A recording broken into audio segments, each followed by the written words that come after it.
দেশ বিদেশ থেকে যে যেখান থেকে আমার এই ভিডিওটা দেখতে পাচ্ছেন সবাইকে জানাই আসসালামু আলাইকুম। সবাই কেমন আছেন? আশা করি সবাই ভালো আছেন। আলহামদুলিল্লাহ আমিও ভালো আছি। তো ছোট্ট এই আয়োজনে আজকে আপনাদের সবাইকে স্বাগতম জানাই। আজকে নতুন একটা ব্লগ ভিডিও নিয়ে চলে আসলাম আপনাদের মাঝে। ছোট্ট এই ভিডিওটাতে সবাই একটা লাইক কমেন্ট করে ভিডিওটা শেয়ার করে দিবেন। অবশ্য একটু কমেন্ট করে জানাবেন ভিডিওটা কেমন হয়েছে। আপনাদের মাঝে আরও সুন্দর সুন্দর ভিডিও নিয়ে আসতেছি। সবাই একটু লাইক কমেন্ট করে পাশে থাকবেন, সম্পূর্ণ ভিডিও দেখতে থাকবেন। অনেক কিছু দেখার আছে আজকে ছোট্ট আয়োজনে। খুব দারুণ একটা পিঠা আয়োজন করা হয়েছে, আপনারা দেখতে থাকবেন। সেই পিঠাটা কে কোন নামে পরিচিত বা কোন জেলা থেকে কোন ডিস্ট্রিক্ট থেকে কী নামে পরিচিত সেটা একটু সবাই কমেন্ট বক্সে লিখে যাবেন। আর আমার এই চারপাশগুলো কেমন লাগতেছে একটু জানাবেন। আজকের এই ছোট্ট এই আয়োজনটা হচ্ছে আমার এই সোনাবাবুদের জন্মদিন।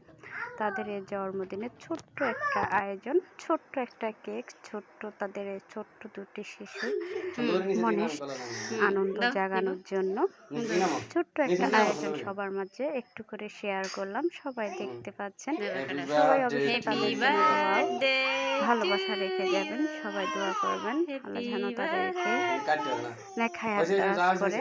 তাদের জন্য সবাই দোয়া করবেন, ভালোবাসা রেখে যাবেন। এই যে দেখতে পাচ্ছেন তারা দুই ভাই কতটা উল্লাস। ছোট্ট এই জীবনটা ছোট্ট এই ক্ষণিকের আয়োজনের জন্য। এরপরে দেখতে পাচ্ছেন স্পেশাল এই পিঠাগুলো কি নামে পরিচিত। এটাই হচ্ছে মেন স্পেশাল পিঠাটা। যদিও পিঠাটা রাত্রে বানানো হয়েছে, তো সাথে সাথে তার কারণে আমার ফোনের একটু ছাওয়া দেখা যাচ্ছে। আপনারা একটু ভালো করে দেখে নেবেন যে পিঠাগুলোকে আপনাদের বাসা আঞ্চলিক ভাষায় কি জানেন বা কি। অবশ্যই পিঠাটা দেখতে খুব সুন্দর বা খেতেও খুব দারুণ হয়, মজা হয়। আর পিঠাটা কীভাবে বানাচ্ছে তাও আপনাদেরকে আমি শেয়ার করছি। আপনারা অবশ্যই সবাই পুরো ভিডিওটা দেখে নেবেন, তাহলে বুঝতে পারবেন যে এই পিঠাটা কি পিঠা বা কীভাবে বানাচ্ছে। প্রথমে রুটি বেলে নিচ্ছি, নেওয়ার পরে চিকন চিকন করে আবার একটু লম্বা করে বানানো হয়েছে। পরে আবার এভাবে পিঠার মধ্যে হাত দিয়ে ঘষে ঘষে এভাবে আমাদের এদিকে আমরা এভাবে বানানো হয়।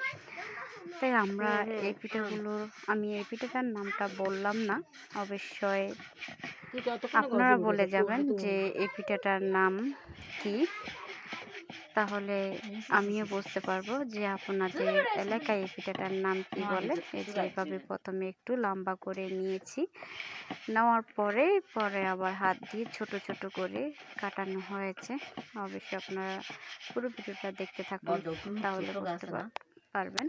আপনাদের মতামত কমেন্টে লিখে যাবেন। পরবর্তীতে আরও সুন্দর সুন্দর ভিডিও নিয়ে আপনাদের মাঝে হাজির হব। সবাই পাশে থাকবেন, ভালোবাসা দিবেন, সবাই সাপোর্ট করে যাবেন। এই যে পিঠাগুলো দেখতে পাচ্ছেন কেমন হয়েছে, হাত দিয়ে কাটা এমনই হচ্ছে। এই যে